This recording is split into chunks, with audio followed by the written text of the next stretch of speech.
everyone. Welcome to our panel. My name is Lee, and I'd like to begin. I'd like to begin by using some technology, given that this is a space where we care about not just art but technology. So I'll first acknowledge that we are on First Nation land. I'd like to acknowledge that we're on the land of the Turrbal and Yugara people and pay my respects to elders past and present, as well as anyone in this room who may be a First Nations person, because we are here on this land where we have tens of thousands of years of history of storytelling and art and technology and humanity. So it's important for us to acknowledge that, and Indigenous people as our first scientists and technologists as well. So the panel today will be about AI street art collaborations and the artworks that have taken place from them.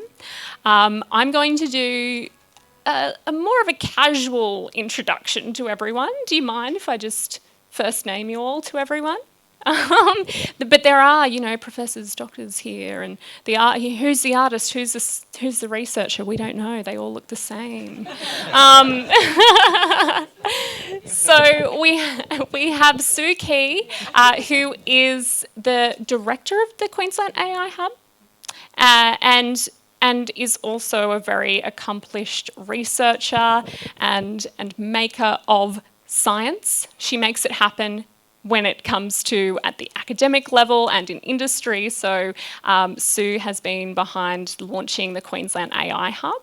Welcome, Sue. And then put your hand up if you're an artist and you're on the panel. I should, yep. So I'll introduce our artists. We have Damien here, who was our first collaboration. We also have Emily and we have Maddie here, who are two of our other artists from two of our other collaborations. And then put your hand up if you're an AI researcher. If you're a researcher using AI in any way, Felipe, we've got Scott, and here we've got Janet. So this is our panel, but I thought I'd start by giving the mic to Sue to introduce what the AI Hub is and why you were interested in street art.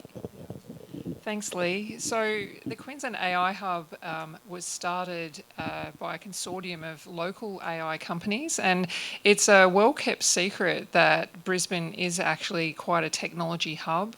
We develop about 60% of the world's mining software, for example, but we also have a surprising strength in artificial intelligence. And there was quite a strong Queensland AI community that had developed, and they just started up as a meetup group and quickly got almost 3,000 members.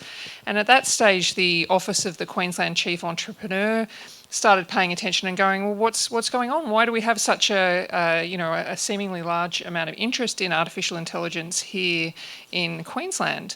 And based on that, they discovered that there is actually a number of companies here developing artificial intelligence technologies, and that perhaps we should be paying more attention.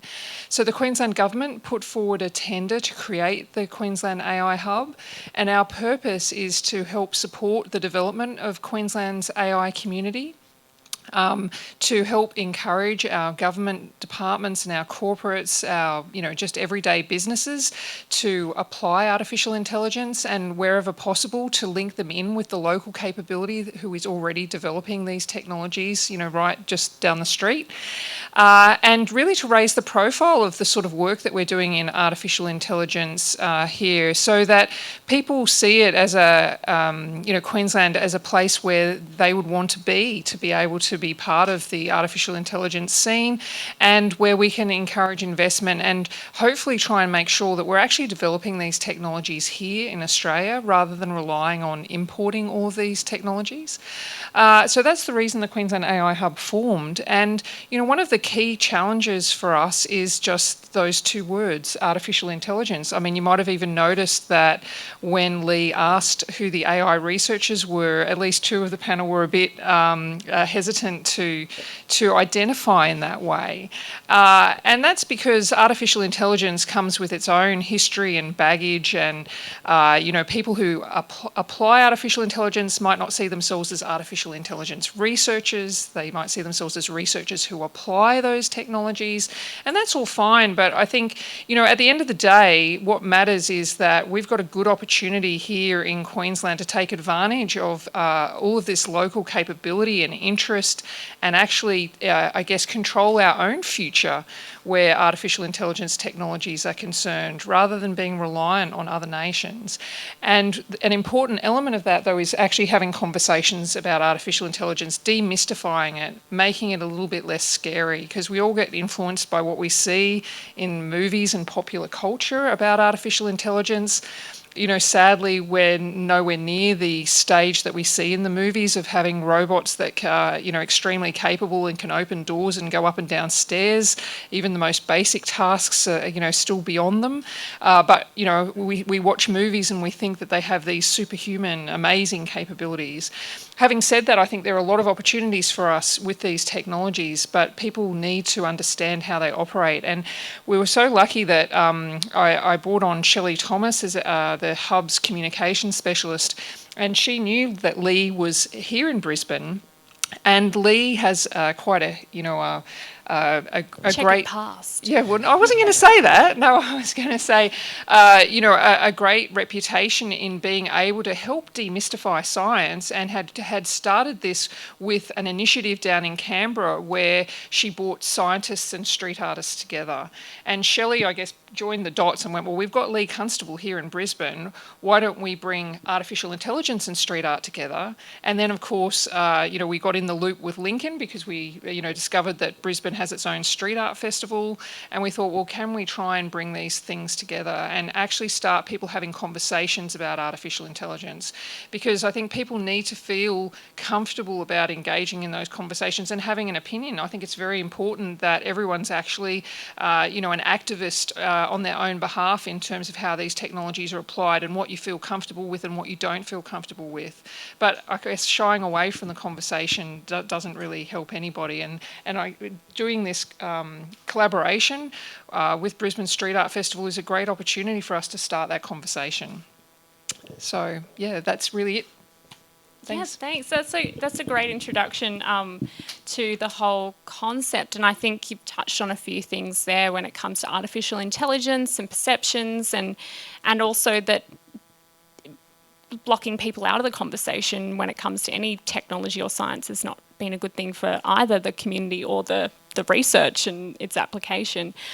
So basically the concept, to bring you all up to speed, is something that started when I was a master's student in science communication. So I have a background in arts and science, not visual arts, sociology and social science, as well as theatre.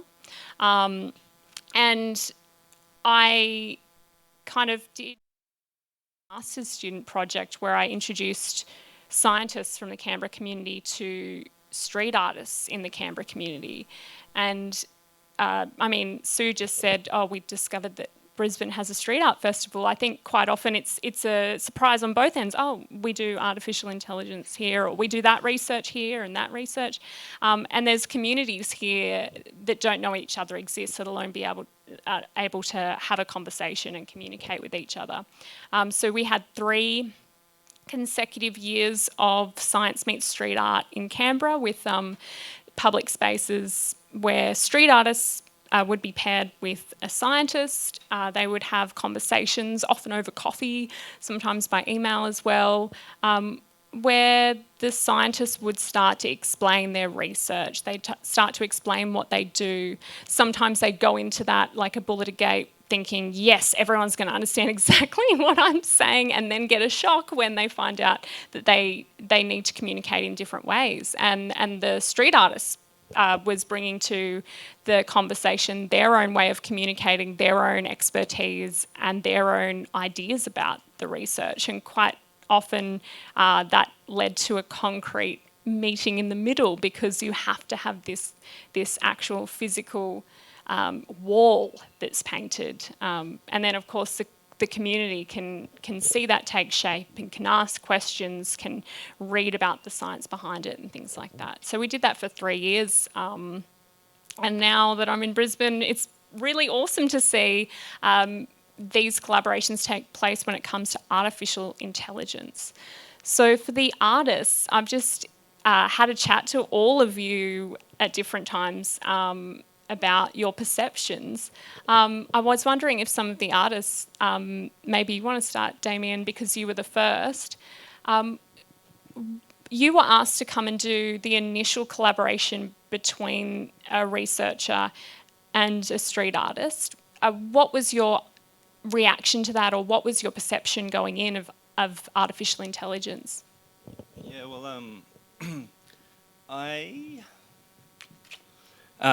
knew very little about artificial intelligence, but I was very excited when I was invited to collaborate with Dr. Sally Shrapnel. Within my arts practice and my artwork, I like to use unusual pairings and juxtaposition of subject matter. So I find that visually exciting, and the idea of being able to collaborate exciting also. But in terms of going with knowledge in AI, I was really a blank canvas myself. Yeah, and how about the other artists? Would you like to add to what it was like when you were first thinking about AI and what that could mean, let alone what that could mean for your art? Did either of you have a... I'll flash you for it. I think we were chatting earlier about shared preconceptions that we had. So when I first met with Felipe, my understanding of artificial intelligence was very little. And the thoughts that I had in how it could play into an artwork, again, like Damien, was very much blank canvas, like zero expectation. But I think that was a really nice way to enter it, because then it meant that there was maximum potential in what you could do. Yeah, likewise.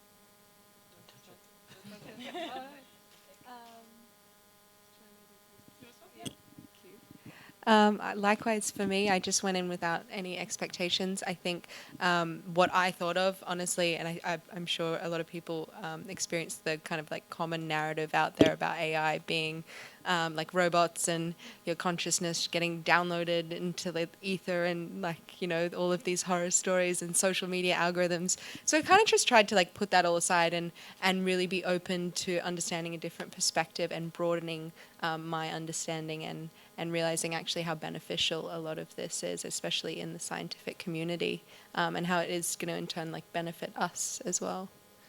Yeah, and I will go to each of you as researchers for you to give a little summary of how you use AI and how that's played out in the artworks. But firstly, Damien, your artwork is now in the space, in the AI hub, so it's one of the first things you see when you walk into the space.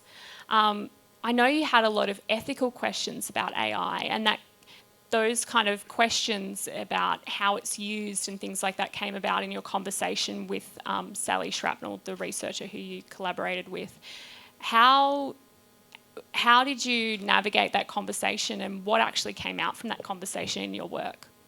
Yeah, so when I started, like I said, I had little knowledge on AI, except for probably the things that you do see in movies and the kind of the negative connotations. But I would probably, if I was to do the collaboration again tomorrow, it would be really different, and that's part of just the learning that takes place through this kind of process.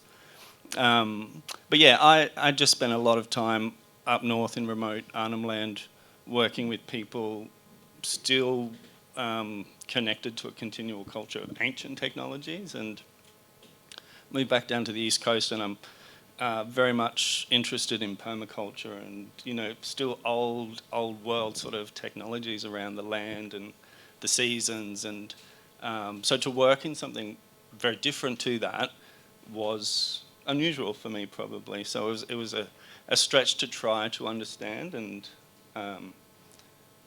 just find the positives and those sorts of things, I suppose. and the notion that my work is in the hub probably influenced what I created a lot, because it's not out in the general public. So if it was a wall out in the street, the audience would be general public, where I feel within the AI hub, the daily audience is people that are engaged in the process of developing AI. So I wanted to create something that would kind of speak to the creators, and just assure that the technologies are used for good. Yeah. There are some ever-watching eyes on that wall in the Queensland AI Hub. You should definitely check it out. They're definitely watching over and making sure ethical AI is taking place in this space. Speaking of using AI for good, I want to give each of you, as the researchers, an opportunity to talk about what your application for AI is, especially what we saw or will see in the artwork. So I'll start with you, Janet. Yeah, so I work with language technologies, a whole variety of different kinds.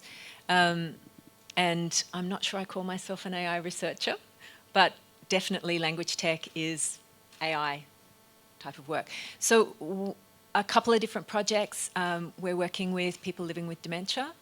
And one of the reasons why people have to move from home into care is often because communication breaks down with family. My mother lives with dementia, she lives with my sister, and I don't know if you know what it's like, but if you've been in that situation, you'll recognise that you can answer the same question 3 times with a good, even, nice voice, and the 4th time you're beginning to break down, and the 5th time you're kind of going rigid and turning away, and it's very difficult. And as they lose their ability to communicate and they can't find words, sometimes it's hard for you, or sometimes when you have carers coming in, it's hard for them.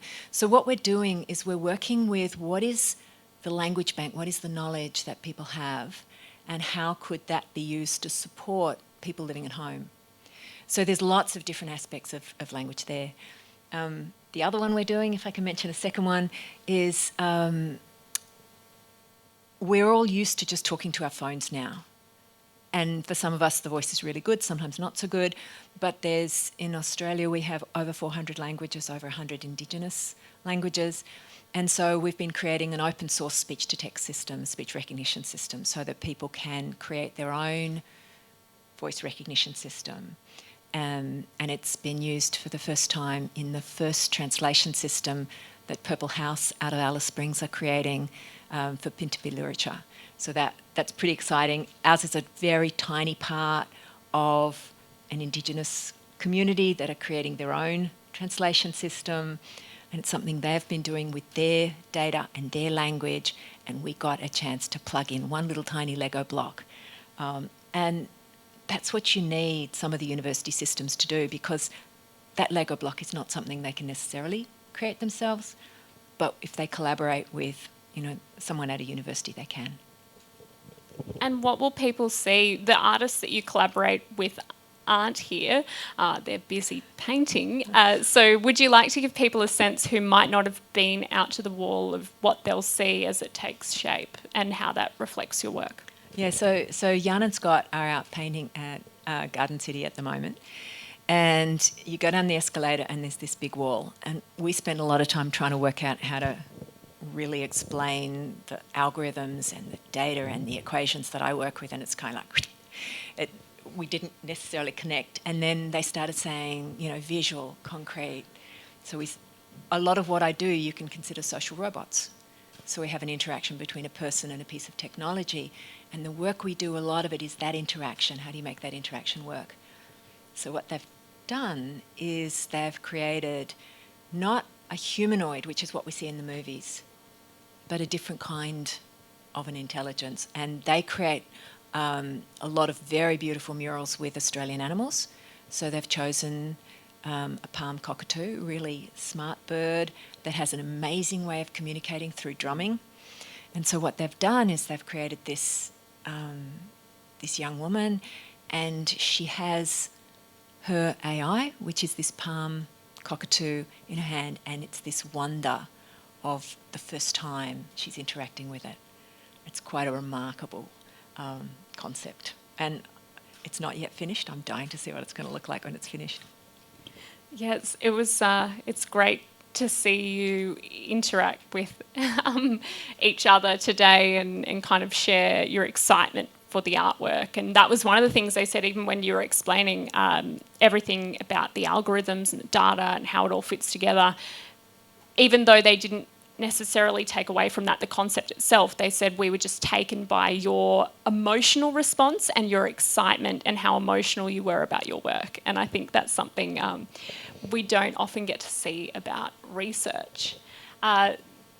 So I was wondering if we'll go around the circle. If you would both of you like to give a little sense of your work? Thanks, Lee. I'm Scott Chapman at UQ.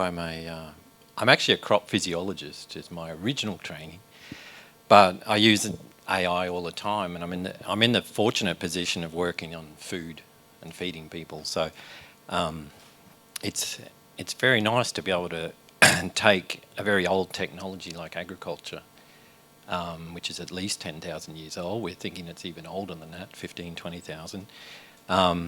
And connect it to the newest technologies, and that's the fun bit that Madeline and I got to talk about. And I'll let her talk more about simplicity and complexity because she enjoys talking about that.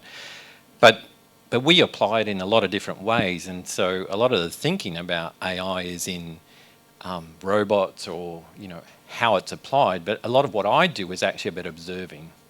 So I use AI to help me observe in better ways. So whether it's a remote sensing from satellite or whether it's a hyperspectral camera on a souped up tractor or a drone or some other technology, I'm trying to work out how to observe more efficiently. And I'm using a lot of AI to help me do that, either extract information or simplify it down to a model and then complexify it back up again into an understanding and predict how a new wheat variety might work under climate change or those kinds of questions. So it's always, it's just another part of our toolkit, really, AI, and it accelerates it a lot, but it has just such a massive number of applications. I get to use several sets of them, but some of the things that people might not be aware of are the things like I mentioned this morning. There are farmers in Africa with smartphones who are getting information from satellites to help them make better decisions about how to harvest or fertilise or look after their crops, and even how to take it to market. Because if you've got to spend a day travelling to a market, you want to make sure that you know what the price is going to be and where you should deliver it. And so actually the impacts of AI in Africa are extremely important to us, because Africa needs to feed itself over the next 50 years, another 2 billion people. We can't feed Africa from outside. It has to feed itself. And so a lot of the technologies we get to work on will help them as well as help us. And we have to deal with labour issues and a lot of other things, but AI for us is going to generate more jobs in agriculture, not fewer. And that's, I think, one of the messages that gets missed, actually. We need more people in this area. Yeah, and decision making is difficult. I'm a farm kid, actually, is originally. Decision making is difficult in any time, let alone in a changing climate where forecasting and things like that, let alone looking at having a perishable crop and knowing which direction you need to travel for a day with that harvest to be able to sell it and things like that. So yeah, that's really interesting application. And how about you, Felipe? How would you like to explain your research and how it uses AI? Yeah, thank you. I guess for us, it's more it was around demystifying a little bit of the drone technology. I work with UAVs or drones, and there's two concepts of when people think about drones. There's two things. One is the defense application, military, the things that they could do. We've seen some of the use of the technology in war zones. Another aspect is toys. You can buy them at the shops and then fly them around. We wanted to communicate a little bit more what are the potential uses of the technology and the artificial intelligence that comes with it. So nowadays drones can be used for many good things. for search and rescue, monitoring animals in vegetation as well, protecting the environment. One particular application that we've been working and collaborating with Emily is on the Great Barrier Reef. So we have flown drones over the Great Barrier Reef. And the Great Barrier Reef, there's some changes and challenges in the Great Barrier Reef in terms of coral bleaching. So when we look at imagery from a drone with some specialized cameras, we can see things that we cannot see with our eyes. So beautiful pictures of the Great Barrier Reef, but there may be something underneath. There may be something on the water in this case to see that there might be some changes happening. So for us is understanding how the technology can inform a scientist and inform decision makers about the changes that are happening in the environment and the Great Barrier Reef. And in particular with the collaboration with Emily is how we can translate that information to the public, to the community. And it's great work at Brisbane Airport. It's fantastic. Yeah. Yeah, so the spaces are really interesting. I know Janet mentioned the space that the artwork is in, and so have you, Damien, for your artwork. I wanted to give each of you, Maddie, first an opportunity to talk about the spaces where the artwork is and how that has fed into what you're actually portraying to the world, as well as about the research. Is it working? Okay. The space that I've been allocated is the RNA Showgrounds, which is like a hub of agriculture in the city, and it's been beautiful to create a new or invite people into the new narrative of how AI's application in agriculture is incredibly beneficial. I went through, I guess, the lens of showing how, in agriculture and in nature, the natural elements evolve with its surroundings and evolve and adapt. And just humans, we also evolve and adapt. And so through the use of AI, we are evolving and adapting our understanding of the environment we live in. So to be invited to paint a mural in a space for the public to kind of access this information and create intrigue about how we can broaden our perspective through the use of AI, and it actually is incredibly beneficial to understanding our environment, that's a really exciting process for me. Yeah, no, Scott, you also talked about how you felt about the Eka and that being kind of the space where the wall was. Yeah, it's a pretty special place. So I think I said that I'd first gone there with my grandma when I was about 6. And so I've seen, and my dad's also a horticulturist, so I'm not a farm boy, but I'm a full-on ag scientist, I guess. And it's wonderful to be able to go to that place and imagine, even imagine my grandma getting to see it. She probably could have used AI a bit more often when she was betting on the horses and stuff like that. but it's that junction. I mean, I think Sue's just made it so clear. We need to have a lot more discussion about the fact that AI is a lot more than robots. It's not the robots coming to take your jobs. It's the technologies coming to help us live better lives and also to live more sustainable lives. I mean, Felipe just gave that example, but if we're able to design our agricultural systems more efficiently, then we have less impact as we're able to keep the world fed. And I love Maddie's interpretation of things because and she did like my slides. we started off in a coffee shop, but we did end up with some slides. But it was good because I love visualizing data myself, and I think that's what you really wanted to see, to go, oh, okay, that's where we go with that stuff. And so I went, oh, well, you can make the data even more beautiful if you make it into a mural, that's for sure. Thank you. Yeah, data can be beautiful. And Emily, you're obviously the concept of Felipe's research we've just heard and how that's being applied to the Great Barrier Reef. Did you know initially that your space would be at the airport, and how did that play into what you were thinking when you found that out? So when I was first given the project, I was told that it was going to be at the domestic airport, but I actually hadn't had any idea of. I was told I was going to be connecting with Felipe, but I wasn't given any context on his research. So, when I first met with him, I think it was in the back of my mind the fact that a lot of what we were connecting on was to do with his drone research, which was gathering data from the Great Barrier Reef. So with human-led drone operations, they were able to collect data in a way that artificial intelligence was capturing like a really detailed and accurate perception of degradation on the Great Barrier Reef, and really pinpointing spots that needed immediate attention versus areas that, I suppose putting it on a bit of a timeline in a way that we've never been able to do before.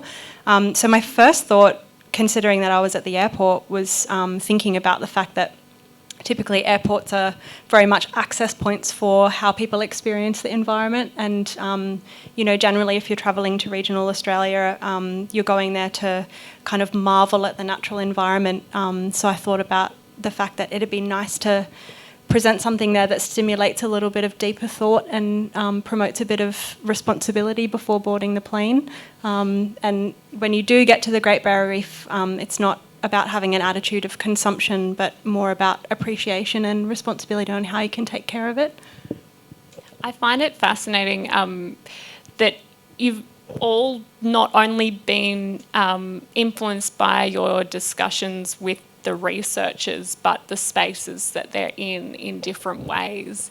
One of the things that I have marvelled at hearing all the people on all sides of the art-science collaboration is that there's a sense, no matter whether you're the artist or the researcher involved, of, oh, I'm just little old me and they're like amazing and talented and have this thing they can do that I could never do. I hope I can do them justice.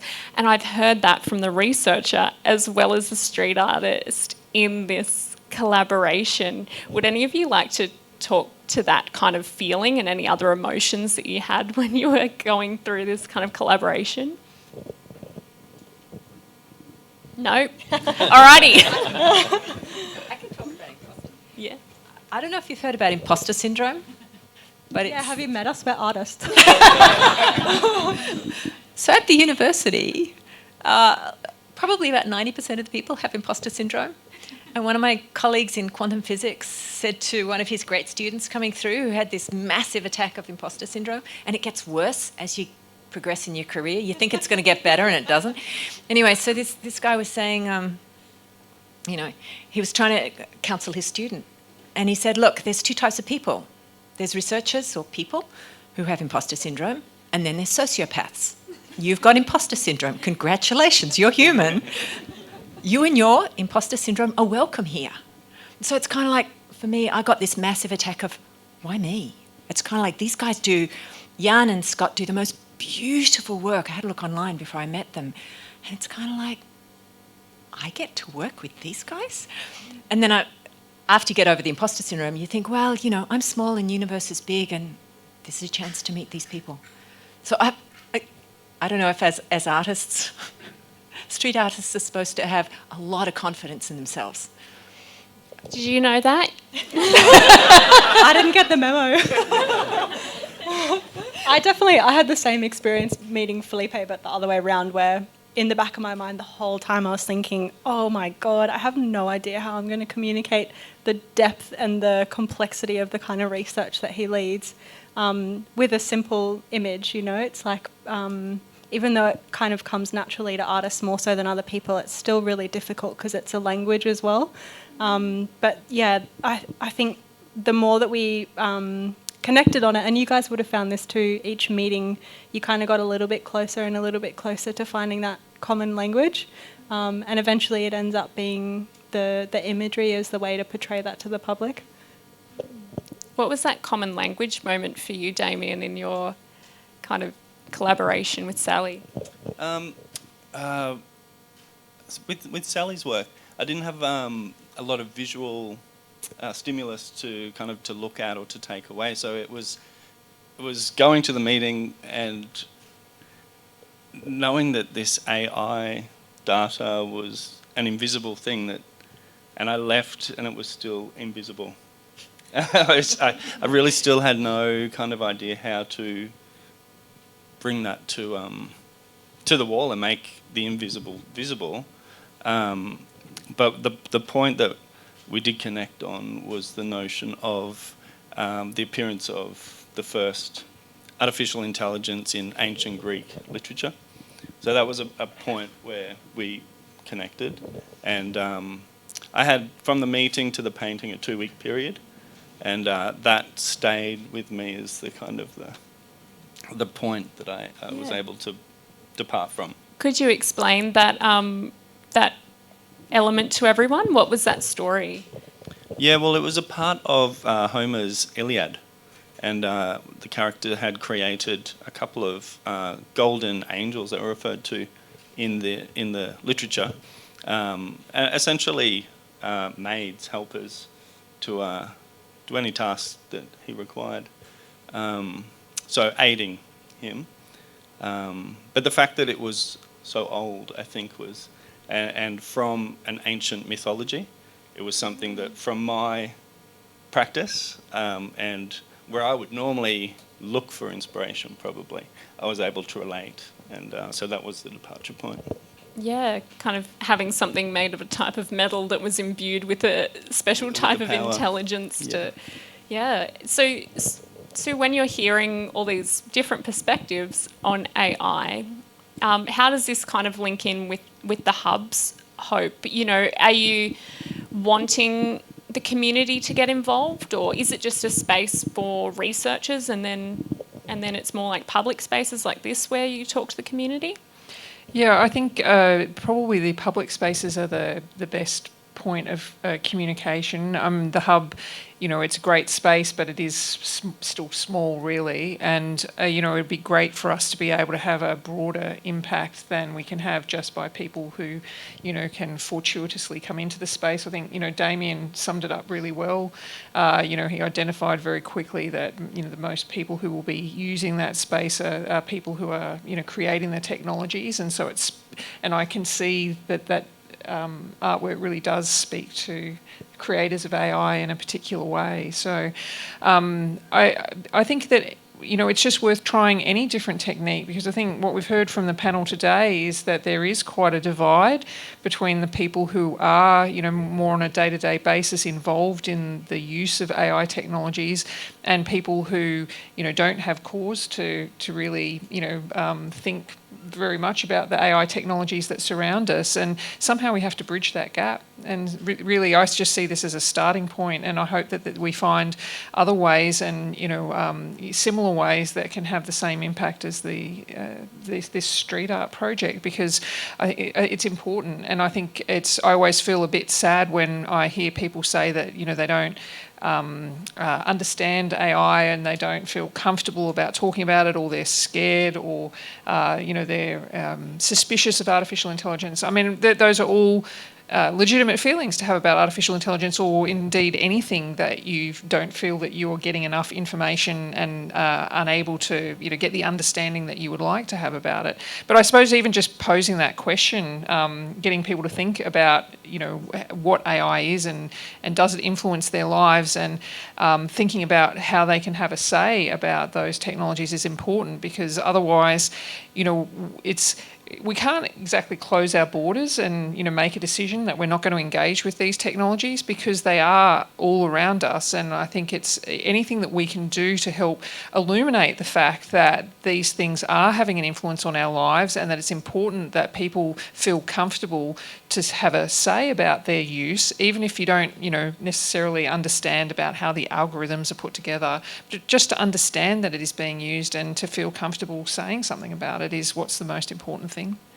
Yeah, because it seems like a two-part collaboration with the street artists and the researchers, but the other part that is super important, and this wouldn't be happening without, is the public, because having this in a public space and having people interacting with and seeing that is so important, because otherwise, you know, how it feels inaccessible physically or otherwise to people. I wanted to throw it out to everyone out there.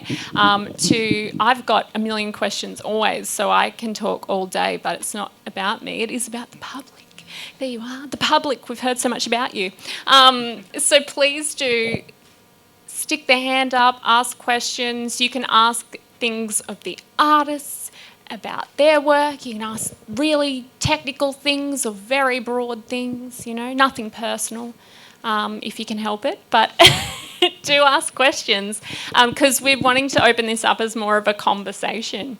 In fact, can I get a show of hands of people who came here because they're primarily interested in art, and then were like, oh, yeah, cool. And who was primarily like interested in the AI even? Yeah, a few. And who's kind of in the middle? Yeah, awesome. That's great. And sometimes these things, people come for the science and get involved in the art, or come for the art and find out a bit about science. And so it's often one, the other, or both. Great. Any questions, feelings, concerns, controversies? No? I've got some. I wanted to ask about the process of collaborating, because we have, you know, Janet, you were on a 45-minute Zoom call. We had Damien, you had, you know, at least a day, but then you had a quick turnaround. How about our two pairs here? Would you like to speak about how you communicated in the end? Were there any bumps or barriers or exciting sparks of shared experience or shared perspective that you weren't expecting? Yeah, for me, we had a coffee catch-up initially, and Scott sort of just talked all about his the research that he was doing and the application, and I was sort of just the blank canvas, kind of taking in all of the information and just hearing and observing. And then the really exciting part for me was when we got to go and look at all of the slideshows of his research and his data, and actually looking at the data and how that is its own sort of visual language. And that's sort of when I started to see the narrative of how, and I think, you know, as scientists and as artists, we're all just translators, trying to translate this different language of things that are kind of intangible, that we don't necessarily have a language for. And so I was just so incredibly excited when I started seeing Scott's data and seeing the sort of the visual landscape that he was creating of information for us to broaden our perspectives. And already so much of his data looked like a lot of the stuff that I'd been studying and observing in my own practice and taking inspiration from, of these aerial perspectives. So I really, I just found that process so incredibly exciting, and to hear, Scott's translations as well, and how cool using AI for you to kind of stitch this mosaic together. That's kind of where I kind of took the composition inspiration from. And I'm sure your day was made when you heard that, oh, you actually find this data She wanted exciting. to look at my slides. You're, you know, you're enjoying the slides. My students are usually trying to get out of the room as fast as they can. I just put it down to all that COVID practice where we had to do everything online, and we were pretty ready for that at UQ, because we'd been in agriculture. We'd been teaching online for years, actually. So, because of our remote campus and everything. So, but I was glad you were happy to see that, because I was talking about this in the cafe and going, I need to show you this stuff, and I know you're terribly visual, terribly visual, so I had to show you what it was. But the nice thing was the abstraction, because that's my job. My job is to simplify things somehow. That's what I do. I'm a generalist. I may be a crop physiologist, but my job is to take complex information about how plants grow and turn it into something else, and then predict with that. And that is it. And to go to Janet's point about imposter syndrome, yeah, I get that every day, night, non-stop. How do I get to have such a fun job and travel around the world as a scientist and go to art museums? I never miss one. but the abstraction and the discussion about that was fun. But it also touched on two other aspects of science. One is that scientists, we are an artificial intelligence ourselves, because we have this massive network across the world that communicates non-stop, and that is an artificial intelligence in its own. Every one of us is a node, and we're part of that system, and we're exchanging information, and we're making much faster advance than any single genius would ever do.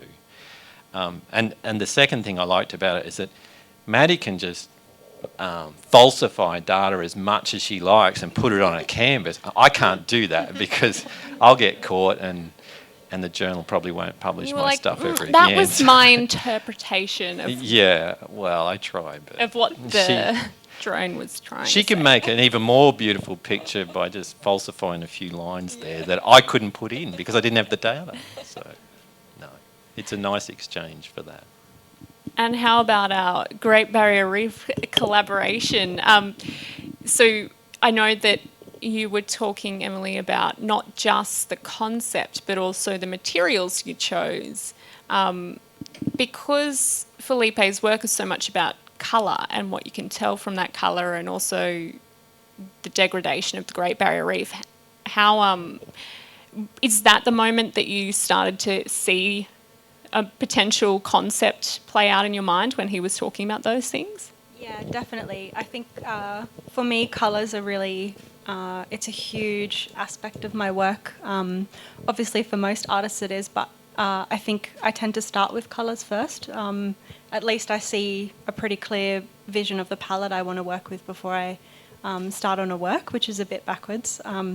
But with Felipe's work, I think we first really connected on the hyperspectral imagery, which is, so the particular research that Felipe was running with the drones over the Great Barrier Reef, they were able to capture hyperspectral imagery of the stage that the coral was at, and it means that those images have far more visual information than what the human eye is capable of seeing. And so, yeah, immediately I was like struck by that paradox, because as a human, how am I meant to communicate that using colour? But yeah, in terms of materials, I think that's also something I tend to think about quite a lot when producing work. So typically in a lot of street art festivals, there's a focus on materials that have quite a lot of like volatile organic compounds in the paints, or aerosols, which are, once you've used the can, they're in the bin kind of thing. So I usually use a really low VOC paint that is water soluble, and also the actual limited aerosol that I did use was to actually make a comment on aerosols themselves, understanding that over a few years that the vibrancy of that colour would fade and that it's not actually that sustainable. So yeah, kind of putting that as a really big aspect of the work was important to me, maybe more so than the imagery, I would say. Yeah. Yeah, and also a comment on the Great Barrier Reef and colour. Felipe, what do you see when you look at Emily's concept that she's come to you with? What sort of things do you take away from that, or what do you hope the public will? I think, like the artwork that Emily has created is fantastic. The use of the colors that she used to represent this abstract concept of this hyperspectral imagery that is not common to the general public. And what I'm hoping that the public will see is that through visualizing this art, it creates a little bit of more consciousness in people of, as I mentioned earlier, the challenges in the environment, and then maybe some more, from a scientific point of view, is more data. Like we hear comments that the Great Barrier Reef is bleaching, but if we don't know the extent of it, it's harder to make decisions, and politicians to make decisions around that. So it's we're getting much more data, and there's another challenge. It's on itself. Like the more data you have, the more artificial intelligence you need, the more computing power you need. So it's is a complex thing, but there's I guess by processing the data and understanding, and it's difficult, but I guess what I'm thinking what Emily has done is interpreting that information and making it a bit more public and for the public to understand those implications of what is happening in the environment. Yeah. Yeah, there's so much crossover between the different stories that we hear from the street artists and scientists of how to get something that's not visual into the visual, how to get something so abstract that doesn't have any physical form into something that can be translated to each other, let alone to a broader audience. I was wondering if any of you, I might start on this side, would like to talk about what you learnt from this collaboration or what you'll take away from this moving forward.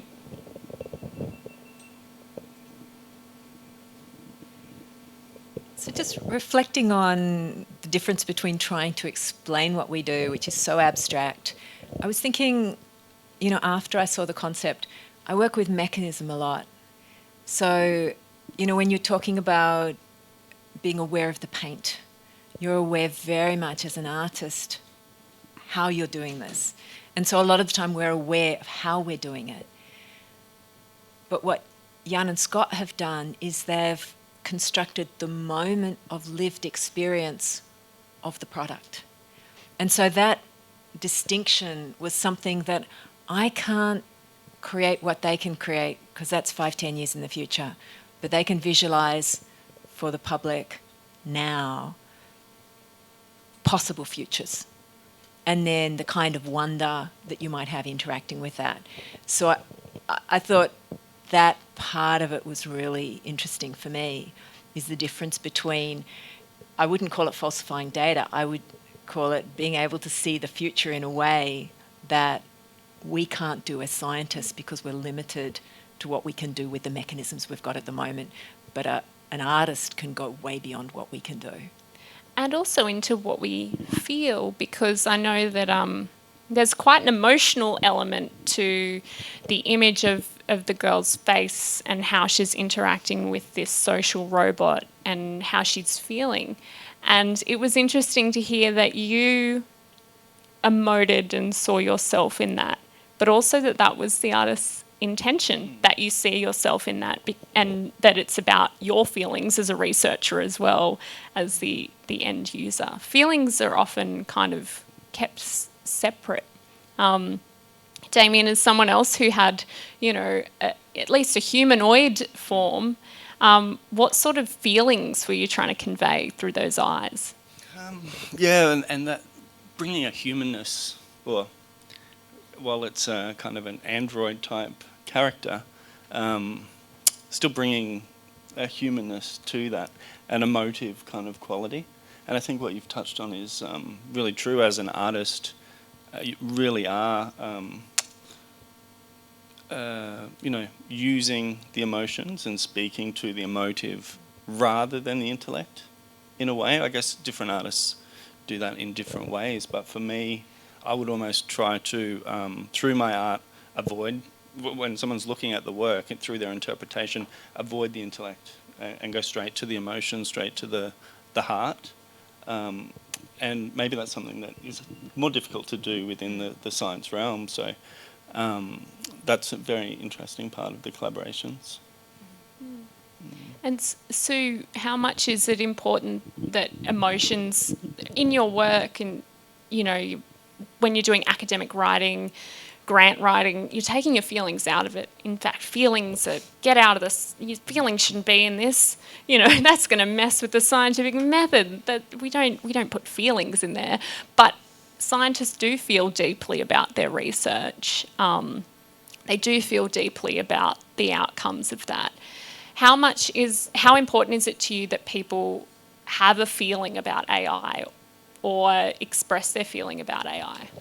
Oh, well, it's very important because I think feelings are, if you don't feel something towards it, then you're not engaging. So I think it's critical. But I think we certainly didn't warn our AI researchers that was, you could look at it the reverse way in that, this process also can help scientists to engage more with feelings, which I think is equally important and something that's completely discouraged through our current research organisations where, many people do have a very strong feeling that there's no room for emotion in science, but that actually goes completely against human nature because scientists are human. There will always be an element of emotion in the work that they do, but it's very rarely spoken about. And so in some respects, this project is also shining a light on that. Yeah, and I think both communities, the arts community and the science research community, have been heavily hit by the pandemic over the last year, have lost opportunities, people have lost jobs and income. There's a lot of feeling in both of these communities, which is, about the work. What does it mean to artists to be able to do a Brisbane Street Art Festival, in a global pandemic? How have you actually found going from jet setting around the world, for instance, and being able to go to lots of festivals? How have you found that's changed the community and your kind of perception going into this year's Street Art Festival? It's a big question, so anyone can take it.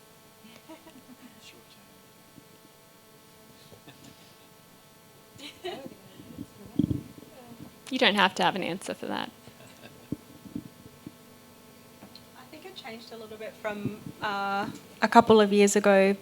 Obviously, the biggest thing being capacity, but being at the airport was quite strange because, last year so many opportunities were pulled from the table because of the impacts of COVID, and a huge part of my livelihood was threatened, and it was a really big struggle, and I know that that's not unique, so to have an opportunity to be back in that space again was really nice, but also felt a bit strange. And I don't know if it's just me catching up with the rest of the world, but just seeing the sheer amount of people that were back at the domestic airport was a little unsettling, to be honest.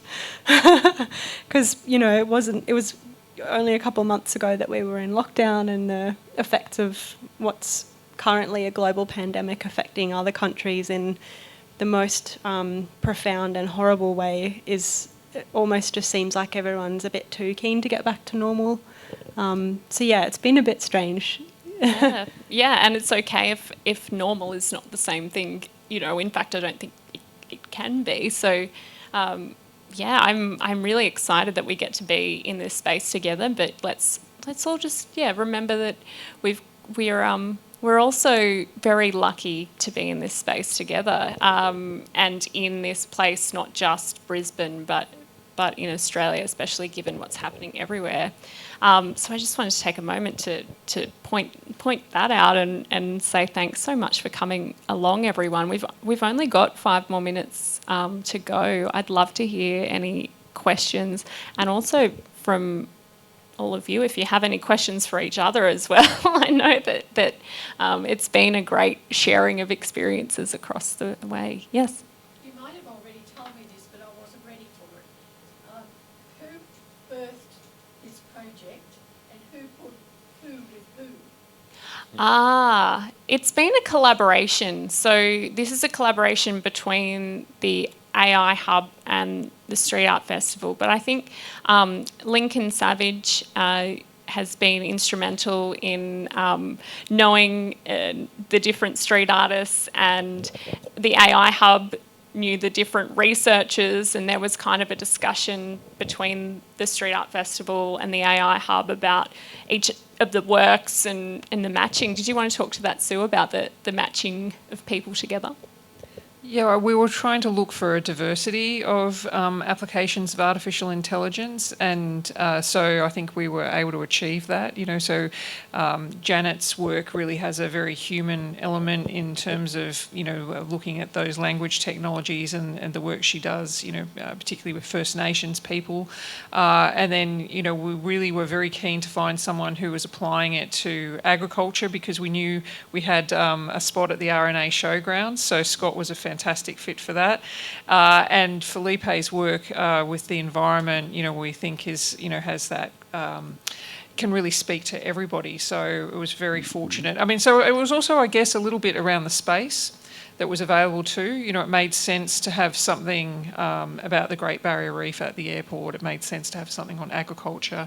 And then it was really just a matter of using our local networks to identify which AI researchers, we knew who were doing things in that area, and which ones we thought were good sports as well.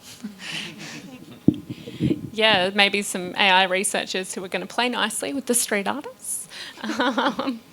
But also, it is interesting, having been on the other side, having paired scientists and street artists together as that node in the middle, not knowing whether you put people together because it's a challenge to both of them and they're really looking for something that pushes them outside of the type of art they're used to doing or the type of communication they're used to doing, or whether you go, oh, that person already loves to paint X, that looks like the graphs and diagrams from this person's work. And there are so many different ways you could do it. I'm sure we could mix everyone up and do the same people involved but different pairings and have a totally different outcome. Any other questions? Comments? Feelings? So the scientists who've been involved in the collaboration are responsible for the next generation of scientists that are coming through. They all have students.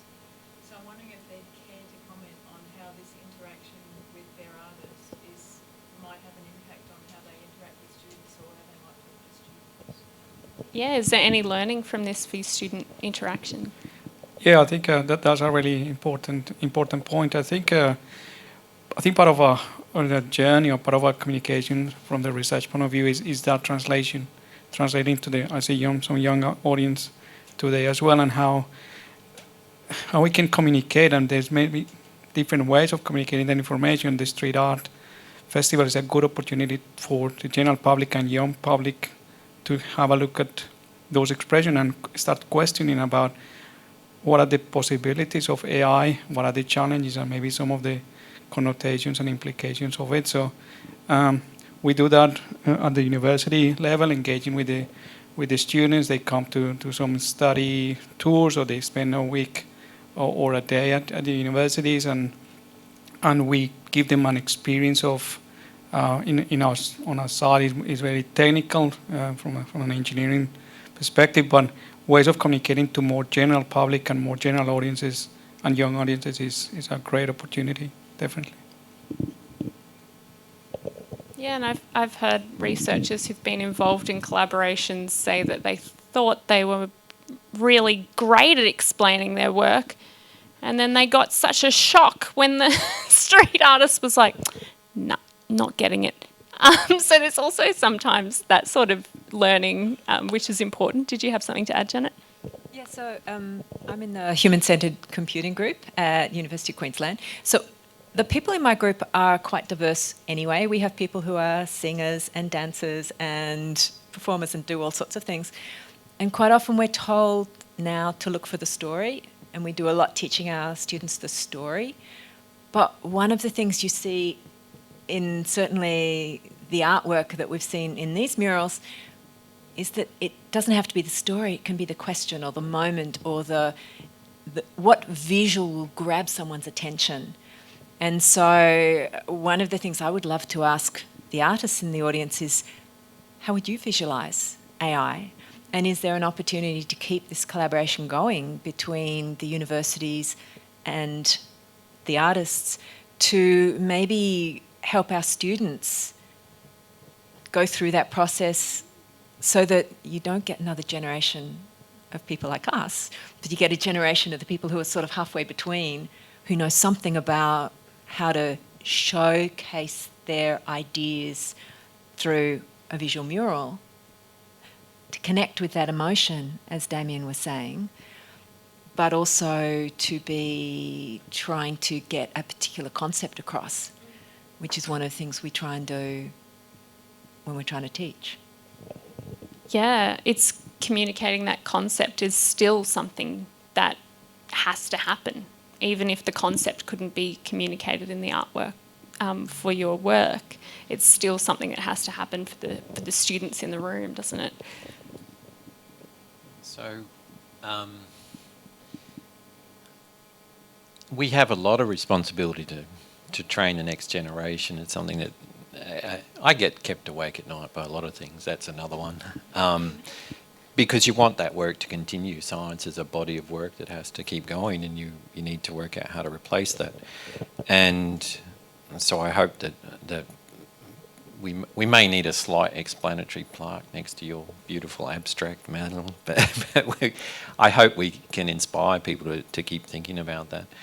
I think one of the things I'm trying hard to do in teaching agriculture or having roles in that, and my course doesn't happen till third year, so people don't get exposed to the way I handle data and analyse and interpret until third year. And I've been trying to inject more of my stuff into some first year subjects and things, but it's about people, students being very aware of data and analytics and just the concepts that are there that we can learn a lot more, and just having the basics of those, because all of our jobs are going to require some of that basics in the future. They require it now. I mean, we have massive demand for agriculture students right now, but we want people who have data analytics and they don't realise necessarily. So they come in and we need to actually tell the students that. And these are students who've come through, grown up with phones, and they handle AI continuously in their hand, but when we go and talk to them, we don't necessarily translate how much of that is actually part of your future. It's part of your career, your opportunities, and that includes if you're an artist, for that matter. I mean, Madeline did you beautiful mock-up on your Apple, I'm sure.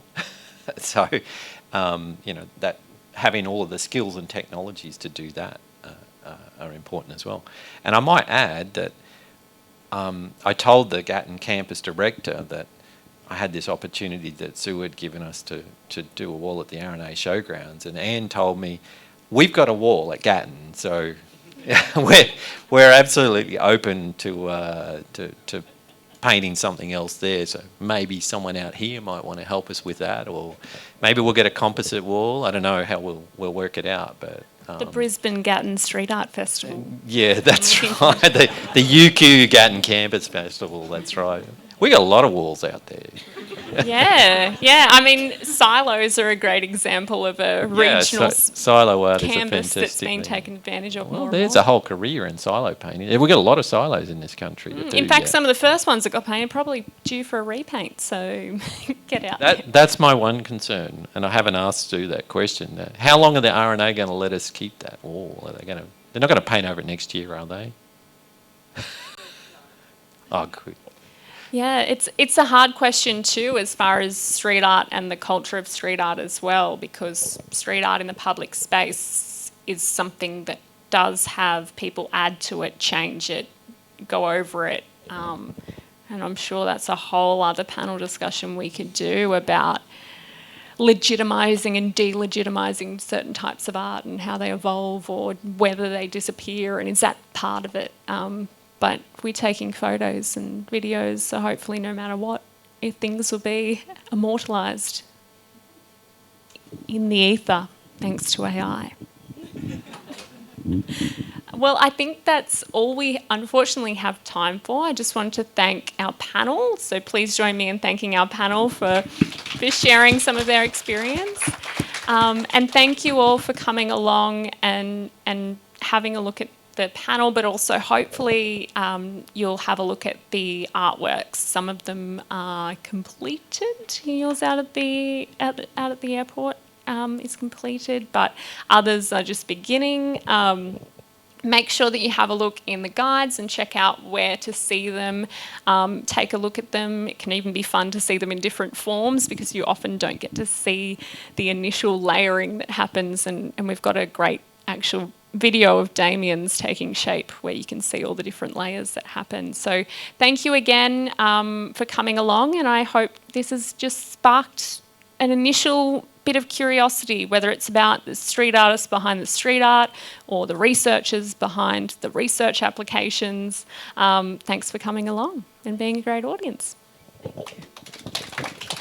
Thanks, everyone. Thanks, Lee.